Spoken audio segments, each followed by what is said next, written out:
Well, hello, everybody. Good to be with you again. I'm not going to lie, it feels like Monday all over again for me. I am so out of sorts, and those of you that know me, like I'm really organized and structure and boundaries, and I was just telling Christina that I just preached Sunday on Be Still and Know That I'm God, Psalm 46. And then our internet went down. Sunday night was down all day yesterday. I think it finally went back up at about, I don't know, 7, 8 o'clock last night, maybe a little bit before that. I can't remember. But so it was like, okay. And I had two interviews I had to reschedule. It's just like, oh my gosh. And then this is way TMI, but we're vulnerable here with one another. We're trying to lead with vulnerability. So I have, like a lot of folks, I have plantar fasciitis and it's acting up in my heel out of nowhere. Sunday morning, woke up, it was bothering me. And it's progressed today to the point where I'm actually on crutches. I can move without the crutches, but it's not a pretty sight. So it feels like I'm just getting into my week. All that said, you don't want to hear about all that. You want to hear about Christina. And I understand that full well. But I want to say, before I do introduce you to Christina, I appreciate each one of you. And that if you haven't seen yet, we just celebrated having our 100th interview last Friday. And I'm so grateful to each one of you still showing interest. And I'm so excited to see what the future holds for sure. Okay, I promise I'll introduce you to Christina now. All right. Christina, without an H in her first name, by the way, Cristina Simmons is a best selling author, TEDx speaker, trauma informed occupational therapist, and writing coach who bridges science, story, and soul. Drawing from her personal healing journey and clinical expertise, she helps women understand emotional energy, regulate their nervous systems, and use storytelling as a powerful tool for healing, clarity, and transformation. I've got a lot of questions already just based on this bio, but we'll get there. Christina, welcome to the You Are Worthy Network. Thank you so much for having me. This is going to be a great conversation just from the short conversation that we had before. And it's so funny when somebody reads your bio because you're like, who's that girl? Yeah. I don't know who that is. So, but yes, I do all those things. Yeah, I know. Having somebody read your bio, it's funny depending on where you're at that day. You can be like grateful, you can be like I don't know if embarrassment's the right word. It's just a little awkward maybe depending on where you're at mindset wise that day, but it's all true nevertheless, right? Yeah, I think you guys that are gonna tune into this, I think you're gonna be pretty in awe of Christina's realness, her journey, and her kind heart. Plethora of other things too, but those are the three that come to mind right away. Christina, I tell people this all the time. One of the benefits of this group, uh, by the grace of God, growing like it has, 11,300 people, is I'm blessed to have people watching, and we'll see your interview all around the world eventually. So tell us what corner of the world you're coming from today. I am in Florida now, but as we discovered, we both have ties to Tennessee. So I grew up in Tennessee, but I have lived in Florida for over 27 years because this is where my husband is from. So, and my home is wherever my husband is. But yeah, we live in a little town called Bushnell. It's very close to the Villages, which some people may know. The Villages is like the largest retirement community in the nation. He's a builder for the Villages, has been for 27 years. And so that's why we're here. Now, I I'm going to try to guess because I thought I knew this answer, but maybe not. Is that close to Orlando? About an hour, Okay. Is it closer to Ocala? about 45 minutes. Okay, so I'm in the vicinity anyway. All right. How long to get to the beach is the big question. Oh, we can get to it. I mean, we can get to a lake in like less than 30 minutes. We live real close to Lake County, but to get to a beach, an hour and a half, either Oh, direction. Yeah. so jealous right now. I need the beach right now. Like later today, I need the beach. Hour and a half would be nice. Anyway, so tell us about your husband. Tell us about your family. Well, how much do you want to know? I don't know how much we want to get into. I should have that I'm a mom in my bio because I think I'm a mom first. But as we were discussing, our journeys are a little bit similar. But my husband and I actually, we were married very young, 22 and 23. But we found out early in our marriage that we carry a very rare gene. And so we ended up losing three biological children, only a 25% chance of a sick baby. And it happened to us three times. So it was 75% chance healthy baby, no problems. And so that's why we continued to try. And it happened three times. But I realize now that God already had a plan because we lost two girls and a boy, and then we adopted two girls and a boy. So we have twin um, girls, identical twin girls that were born on Christmas Day. Nonetheless, they are 22. And our son was born about 4 years after that. He's 17. So that is us. Let me make sure I got this right. So only 25% something could have happened, and it did all three times. All three times. Oh my goodness. Um, all right, this gets real quick. Um, I relate. Those of you that know me well know it, that my wife and I had. I always get this number slightly off. I should know it by now. It was five miscarriages in 6 years. So I totally, well, as much as a man can, understand, and I'm sorry. Um, I love, I love that God redeemed that story for you and your husband, and then some. When I say then some, just the magnitude of the glory and how he did it is absolutely amazing. Um, yeah, that's an amazing story. We'll see if we come back to that. So let's go back to your family unit itself. What do you guys like to do for fun? And are the kids near you guys in Florida? So all three kids still live with us. And I mean, we love that. The girls, they work, so they're not here during the day, but they help me with their brother. They take him to school and pick him up, and um, he's still in high school. Yes, so that's great. But so the girls do work outside the home, but they also help us a ton in the home. They cook, they clean. Like I said, they help take care of their brother. We have three dogs and eight chickens and 10 acres. And so they help with all the animals, they help cut the grass. But we do have a boat, and we love to go boating on the weekends. We love to go to the lakes. And there's a town close to here called Crystal River. And we like to go there too, because it's like it will go straight out to the ocean if you take it. But it is a river and then it goes out to the ocean. So we like to do that too. We do have a pool here, and so in the summers, we're hanging out by the pool, and we just, typical family. We love to watch movies together. My girls are actually really into music. And so we go to a lot of concerts, which I'm just grateful that they still want to go to a concert with mom. So I told them our deal is that if they pay for the tickets, that I will drive them pretty much wherever they want to go. So at the end of April, we're actually driving to Fort Lauderdale to see a concert, and they're paying for the tickets, the hotel, all the things. I'm just along for the road trip. So, Yeah, you did some parenting that we should have done. I like this part. My wife and I have not been to a concert in a long, long time. The last one we had gone to several years ago was a Journey concert, and we just went to Journey. It was a Christmas present for me. I think I saw that on social media.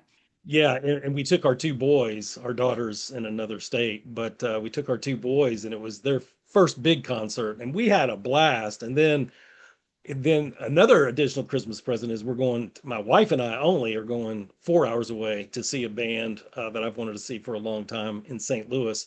So yeah, we've got you guys might find if you find during this interview if it feels less like an interview and more like a conversation between two old friends, don't be surprised because in our discovery Zoom, we discovered that Christine and I had so much in common. It was like eerie. Yeah, we're Uh, essentially the same person living parallel lives. You're a little yeah, older, but yeah, I'm definitely a little older. Now let me ask you, let's go back to to where you live. I may have missed it. You said three dogs, right? mhm. Was there horses? We don't have any horses, but we're probably going to have cows pretty soon. Okay, okay. I just wanted to make sure I had that right. Yeah. We do have eight Okay, chickens, so they're fun. okay, okay. Yeah. You got goats on the radar? No, I don't. Goats eat everything. I don't want to fool with goats. So no, I don't think we're going to have goats. Okay, okay. So let's go back in time.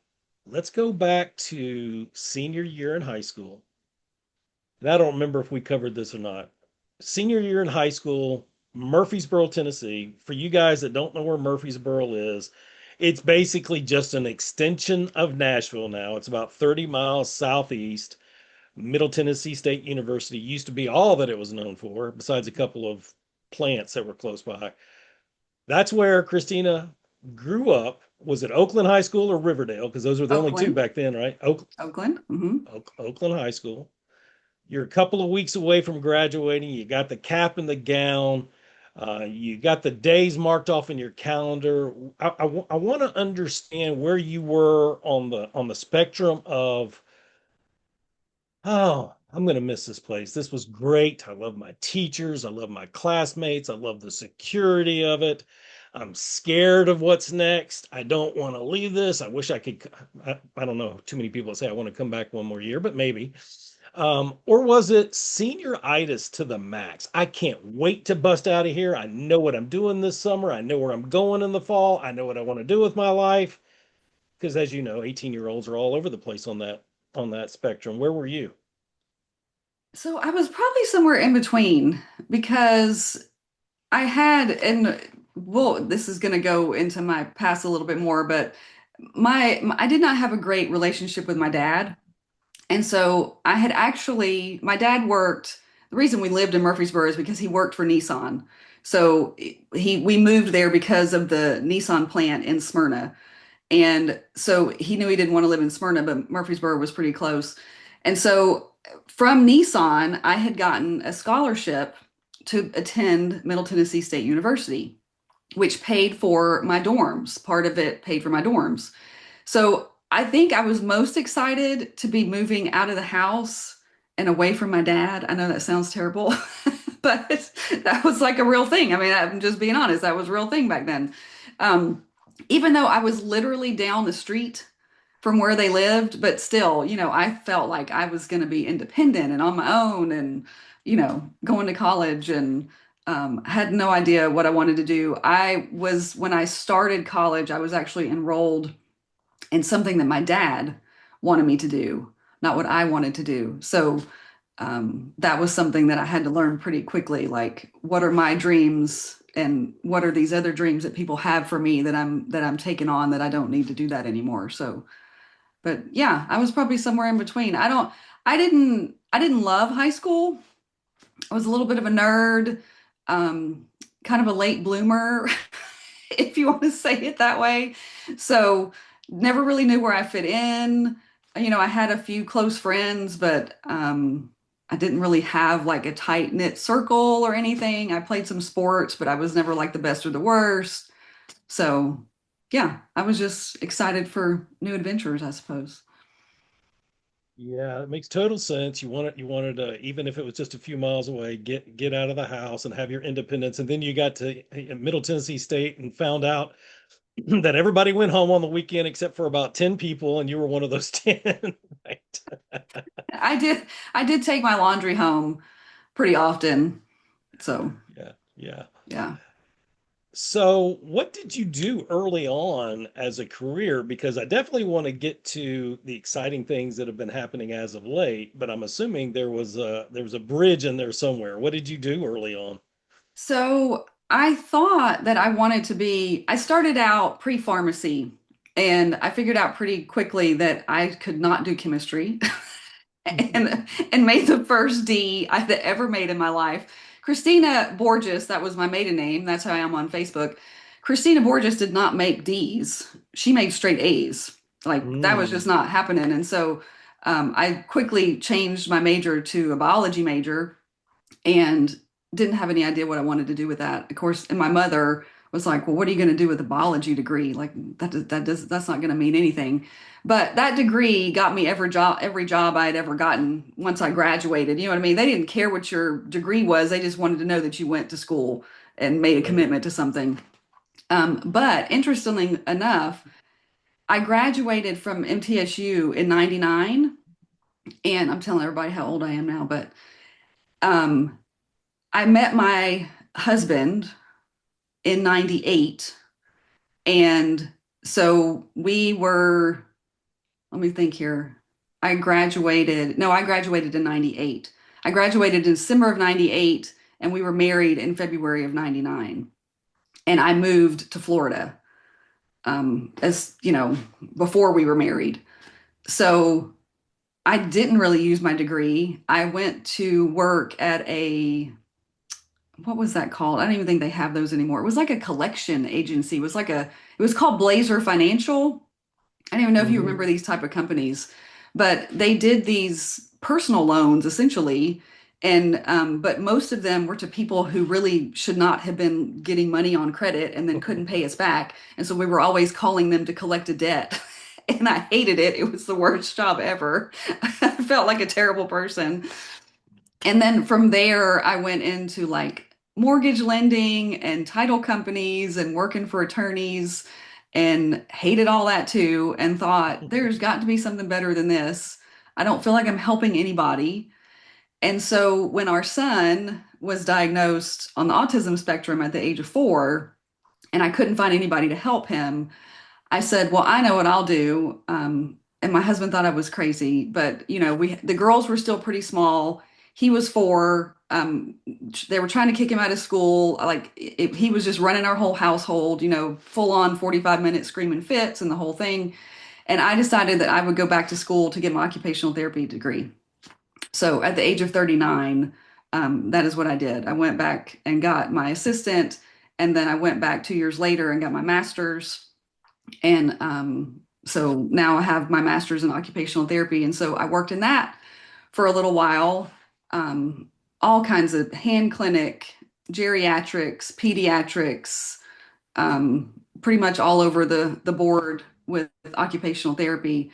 And then last year, I decided, again, my husband thought I was crazy, that I wanted to write a book about our crazy life and all the things that we've been through. And so last year I quit my 9 to 5 job, and now I'm full-time author, speaker, writing coach. I love to help other women tell their stories. So because I think it is very healing. I now have my trauma certification. So yeah, I've done a little bit of everything. So yeah, let's camp there for a second. So, um, just a year ago, after how many years were you an occupational therapist? I've been an occupational therapist since 2017. Okay. Are you doing it at all anymore? I actually do some education and teaching. I keep up my license because I mean, I'm a nerd at heart and I love occupational therapy. I love the holistic nature of it. And so there's all kinds of good, continuing education that I can take to keep up my license. So I would definitely keep up my license, but I do like corporate teaching and training in the occupational therapy space. Okay. So what was it that gave you the spark, the vision for writing a book? Was that something that was brewing for a long, long time that you had just kind of tabled? Just tell us more about how this new interest of, jumping Yeah. into entrepreneur water started. So for years, that little voice in your head, I kept hearing, write the book, write the book. And I was like, what book? I don't even know what you're talking about, because obviously it was God telling me write the book.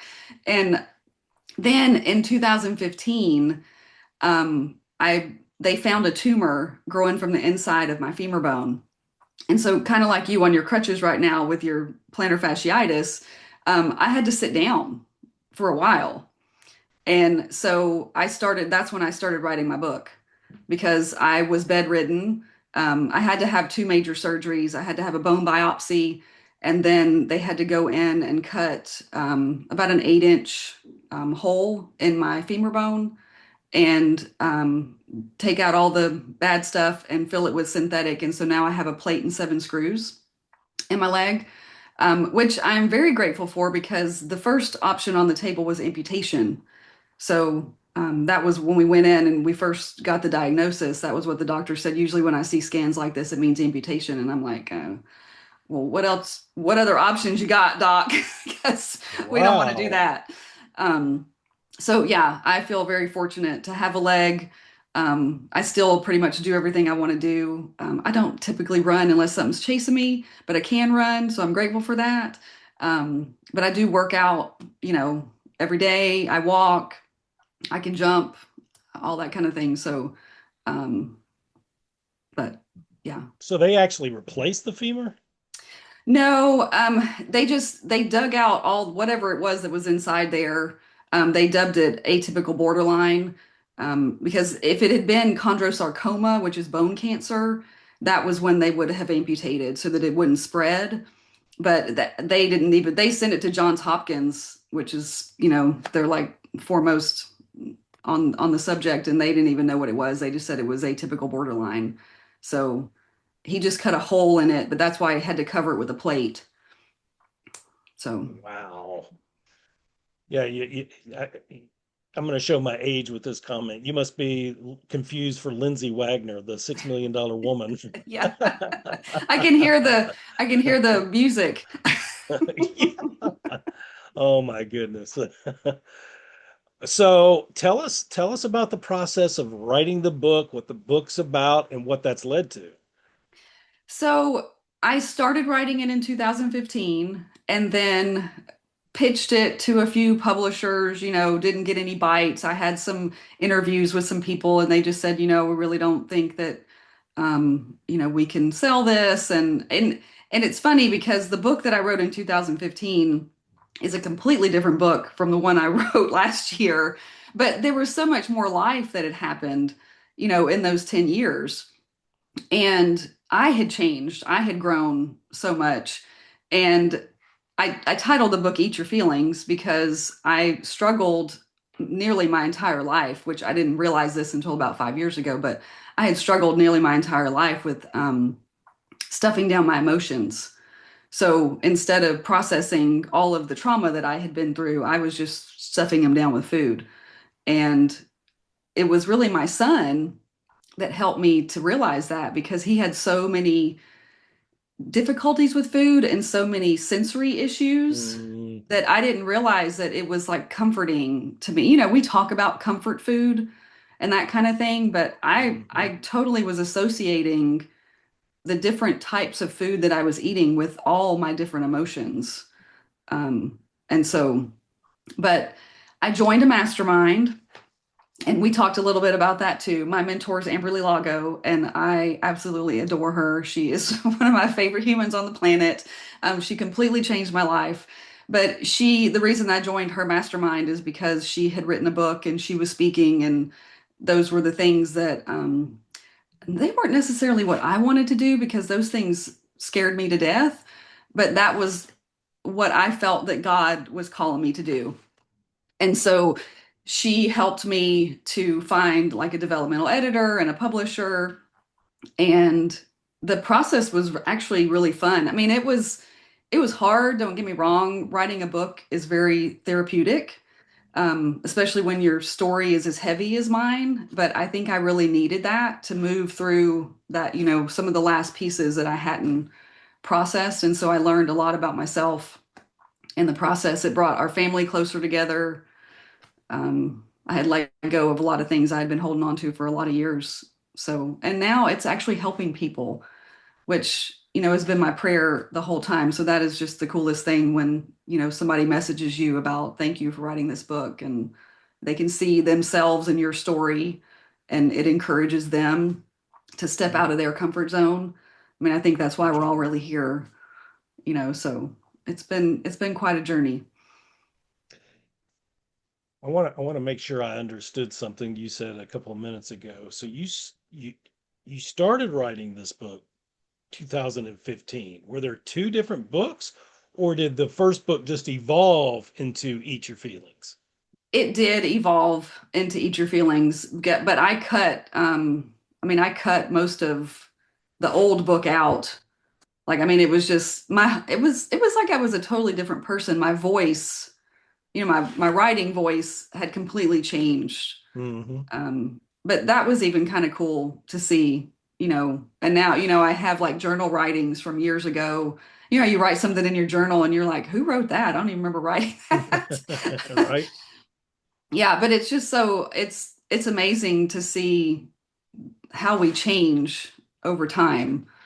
Um, it's fascinating to me. Yeah, it is fascinating, and I want to camp on your mastermind for just a second because coaching is critical. And I just got done with a coaching program, and I'm like, the coach and I are friends, but it's a little sad to see it end because you saw how much progress there was with that person. Um, but I think you said something about, joining that master class and having Amberly's coaching. It led to you doing some uncomfortable. I'm not sure if you used uncomfortable as the word, but some things that were going to force you to step out of your comfort zone. And so the finishing the book may have been one of those, but there was some other things that you ended up doing that you didn't see doing when you were back in high school either, right? Oh, I never thought that I would be giving a TEDx talk. Um, and it's so funny because today, which I'm sure is not a coincidence, God and his sense of humor, but today, last year, I got when Facebook reminds you of what you did last year, and it was a video where I was just talking into the camera and said, I can't believe that I just put an application in for a TEDx. So that was a year ago today that I had put in my first TEDx application. And I was talking about that I had found a publisher and my book was going to come out in the summer, but I didn't have a date yet. Like it was just, I was like, oh my gosh. Like I'm so glad that I watched this video. And I reposted Oh, it and said, say your dreams out loud. Tell God your dreams and your aspirations because they will come true. Like everything that I said in that video is I am living now. So it's just wild.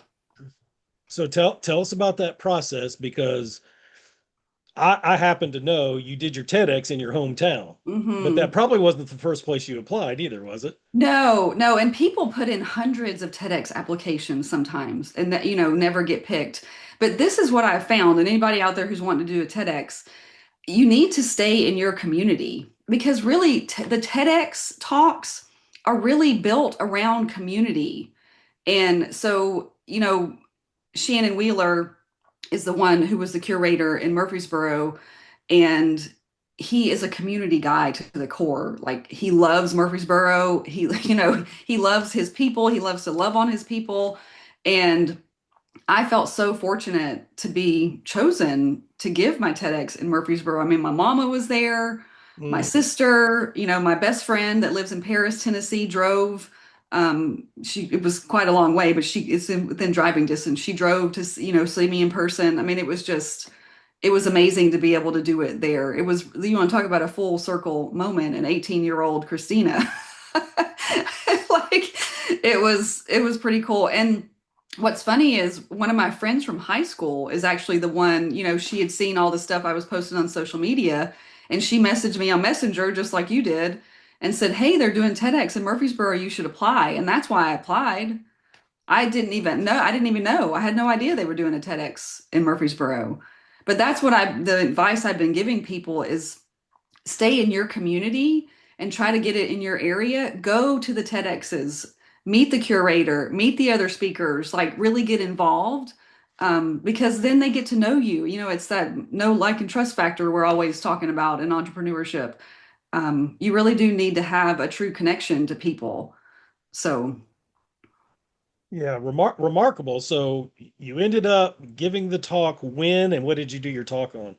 it was March 12th, so it's not officially posted yet. I'm very impatiently waiting.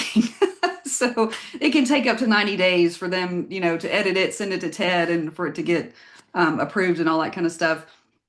So I talk a little bit about my journey with my daughter and my occupational therapy journey, and but what essentially is creating safe space for other people, and that the energy that we carry um, either helps or hurts that. You know, we need to be very intentional with our energy. And I never felt safe as a child. And so I chased safety. I chased that feeling of safety like my entire life. And so that's essentially what the talk was about. I have an acronym of SAFE that's in my book. So I went into that too. So I'm very proud of it. Um, I'm hoping that it resonates with people when it comes out. Can't wait to personally see it. And I know there's going to be many that hear this that look forward to seeing it. I want you to remember this when it does finally publish.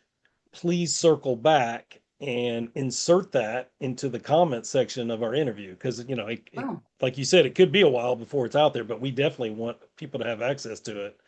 yeah, thank you. Um, that's incredible. And so, what was it that made you not feel safe as a child? My dad's not alive anymore. And Mhm. I start my book out with stories of him. And I realize now he was just doing the best he knew how to do, you know, but I think when you know better, you do better. And so that's how I try to live my life. But he was very verbally abusive growing up, and there was a lot of yelling in my house. And so you never knew what dad was coming home. You know what I mean? You never knew what dad you were getting. Mhm. And he never drank alcohol, but he was a foodaholic. And so I think that was another tie that I had to food. You know, I would see him overeating, and I would hear him at like 3 o'clock in the morning, beating a bowl of ice cream, because he thought, well, if nobody sees me eat it, then I didn't really eat it, type of thing. Mhm. So, but yeah, I just every holiday, every birthday, they were just not happy memories for me. And so I just didn't know what it was like to feel safe in my own body. I'm so sorry for that experience. How did that affect your self-worth? Oh, there was none. So, Mm, when you ask that question of feeling worthy, I never felt like I had a voice. I never felt like I had an opinion, or if I had an opinion, it was wrong. So yeah, I grew up with very little self-worth and always thinking that anything that I did wasn't good enough, which I have thanked him now because he did make me an overachiever. So hmm I'm always competing against myself because I never feel like whatever I've done is good enough. So hmm it does make me motivated and a go-getter, I guess, but it also makes it very hard for me to not work or to not be actively learning or to slow down. I'm always thinking I've got to go, I got to do the next thing. Yeah, yeah, that's without going too deep into the weeds on that. That is one of the symptoms of not feeling worthy is trying to earn or achieve things constantly. Mhm. But it also says, you know, even though you haven't used the word, I'll use it. obviously you're very resilient. And what do you think attributed to you being able to not only endure, but to eventually thrive despite that upbringing? Was your relationship with your mom good? Was it more your husband helping you? Give us kind of what helped you. Well, as you were asking me that, I was kind of thinking of several different things, but I've always said that my quitter was broken. I just, I I think, like that. yeah, I just think that, I mean, that's probably just something I was born with. I mean, I think essentially that's Jesus, because he knew that there were more things that I was made, meant for, made to do. But I was actually thinking of my mom when you said that because my mom was also very resilient. And I don't think I realized that as a child, but I mean, she endured the same, um, abuse that we did. He didn't just save it for me. The whole family got a dose of it. And she, you know, stayed home when we were little. But then when my younger sister went to kindergarten, she went back to school and she was older and got a nursing degree. And she's always made her own money. And, that was one of the things that she had told us. I have two sisters, older and younger. I'm the middle one. Um, and she always told us, you need to make your own money. You need to be able to be independent and on your own. Um, and I think that came from a place of fear from her because, you know, I think that my parents were divorced when I was in college.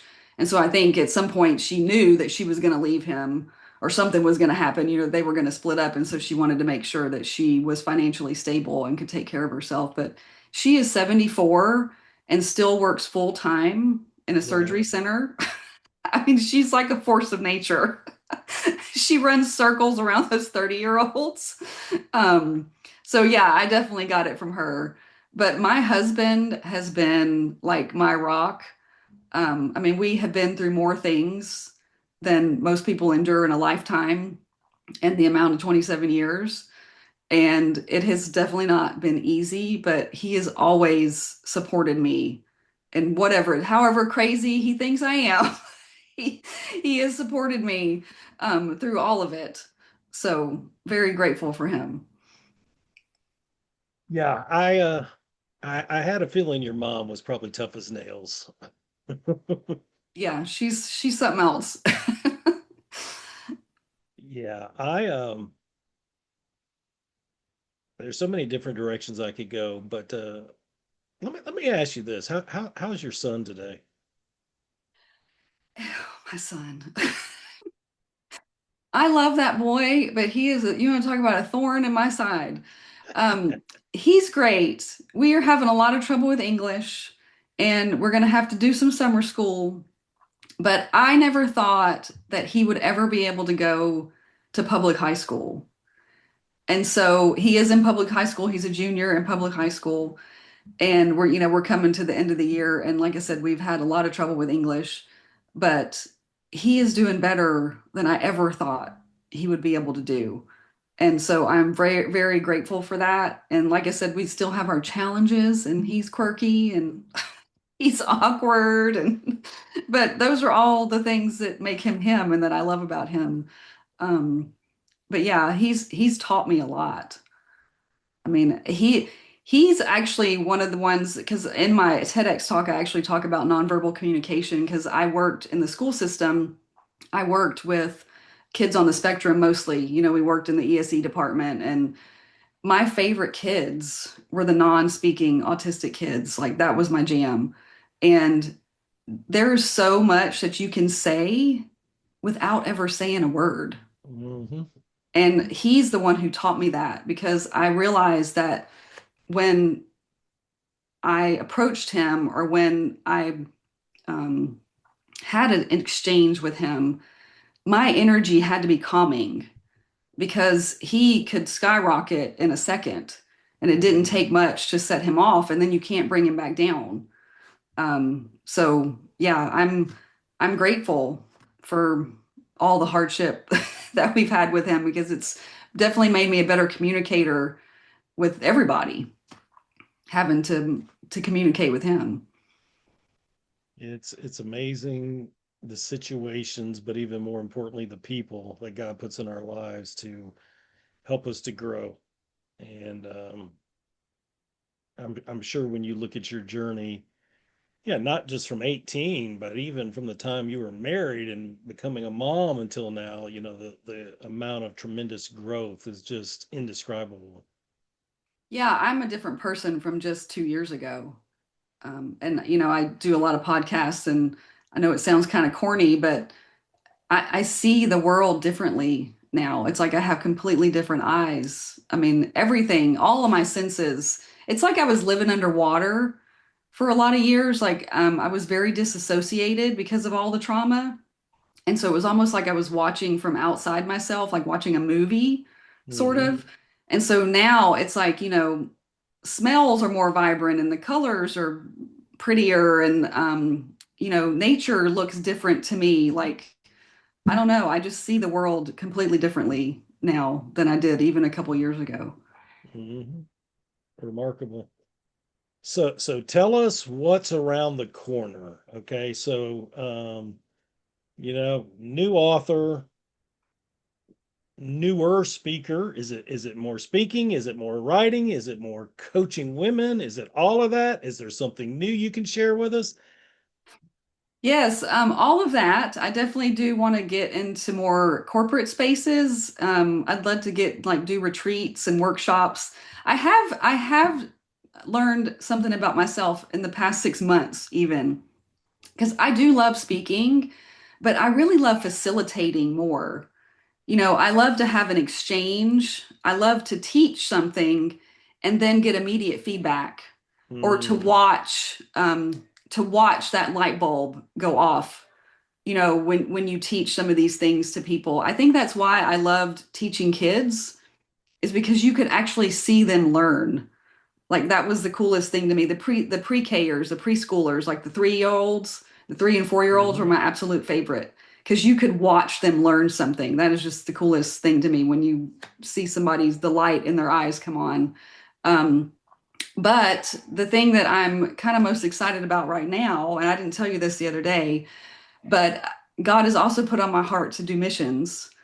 And my husband and I both have a heart for human trafficking, and so I have the opportunity to go on a mission to Costa Rica in July, Wow. um, the week of my 50th birthday, nonetheless. And Nice. so I am actively raising funds to go on that mission trip in July. So that's my really next thing on the horizon. That's exciting. It is exciting. So good. So tell folks, even though we'll have this in the show notes when we're done, tell folks where they can find you on social media and learn more about you. I'm all over Instagram, Facebook, LinkedIn. I have a YouTube channel, but I need to get better with YouTube. I can probably talk to you about how to do that. It's just not, it's not my platform. I love Instagram as my platform.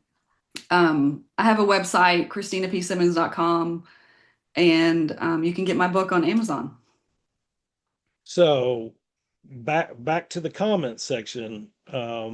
If you would put the Amazon link to the Oh, book sure. in the comment section when we're done, that'd be great. Um,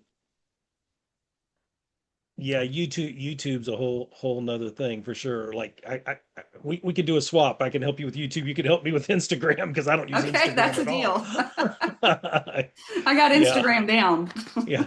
Collaborations are vital. Yeah. Um, your story is remarkable to me. Um, I love what God has done in your life, and certainly by His grace, you have a ways to go.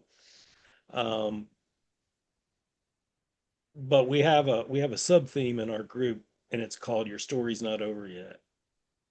And I was just doing a post on this, I don't know, maybe a week or so ago, about when I look back at the things that God has done in my life after 40, it's been remarkable.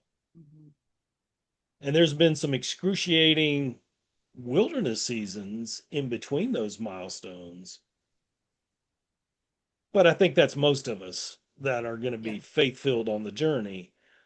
But I love the trials that he's given you. I know they're not easy to go through, but they make us who we are, and they tend to make us more compassionate, and that positions us in a place where God can use us more, such as a mission trip to Costa Rica. Um, so I'm astounded by your story and what God has done, especially the last several years. And I love it that you're finding your voice. I love your heart to serve. Um, I want to thank you for being our special guest today. I'm not surprised that your heart to serve has come shining through, your heart for your family has come shining through, and your vulnerability, even in some areas I didn't know from our initial call, your vulnerability about some of the things in your childhood. I really appreciate you sharing those with us today. Well, I just thank you for creating this space. I mean, what an accomplishment for you. And I know this has been outside your comfort zone. So just amazing. Thank you for giving us a platform to share our story. I guess that's what I would leave with your audience is that um, if you ask God to use you, He will. And it's definitely some of the things, some of the trials are hard, but I don't think that we can learn, and we definitely can't bring someone else through a trial if we haven't experienced something close to what they're going through at the time. You know, you need to be able to appreciate what they're facing in order to bring them or to help them through it. So Yeah. I know it even sounds crazy to me, but I am grateful for all the trials that I've been through, and wouldn't want to go through them again. One time is enough. But that's that's why we have to learn quickly, so God doesn't keep giving us the same lesson over and over again. Yes, how often is that the prayer? Lord, let me learn this now. So I don't want this thing to go on for 10 years, or I don't want to Yeah. have to learn it again. That's real talk right there. Yeah. Um, I thank you for being our guest today, and I thank you for sharing your story. And please remember to put the book link in the comment section. And when your TEDx published, we all want to hear it, and I'm excited to hear it and share it for sure. Thank you so much, Christina. Thank you. Guys, I love that I get to remind you today that if you're a striver like Christina, like myself, if you are working on the next thing, which is good, right? It's good to have dreams. It's good to try to achieve what's next, especially if it's from God, for sure. But here's what I want you guys to take away. You don't suddenly become worthy when that prayer is answered, or when you get the next degree, when you get the promotion, when you get the TEDx stage, when you get the book published. Those are all great, by the way. Reasons to celebrate, no doubt. We rejoice with those that rejoice. But that's not what makes you worthy. You're worthy today while you're working on those things. And you're not even worthy. I'm not even worthy without the blood of Jesus. That's what makes us all worthy. And in a society where some people will shrink back from saying that, I'm not going to shrink back from saying it because it's true. I know who I was before Jesus. Now I'm not going to go on a preaching, I'm not going to preach a sermon today, but I do want you to know that whatever happened to you in the past, as terrible as it might have been, and we're sorry for that, believe it or not, you were worthy then. You're worthy every single day to God because He created you. He knew who you were before you were in your mother's womb. And today He's got you engraved on the palms of His hands, and He knows every hair on your head, even though that job's getting easier for Him in my case. But I appreciate each one of you. You're a treasure. Your story's not over yet. just like it wasn't over for Christina. It's not over by a long shot. Hang in there. Better days ahead. Take care.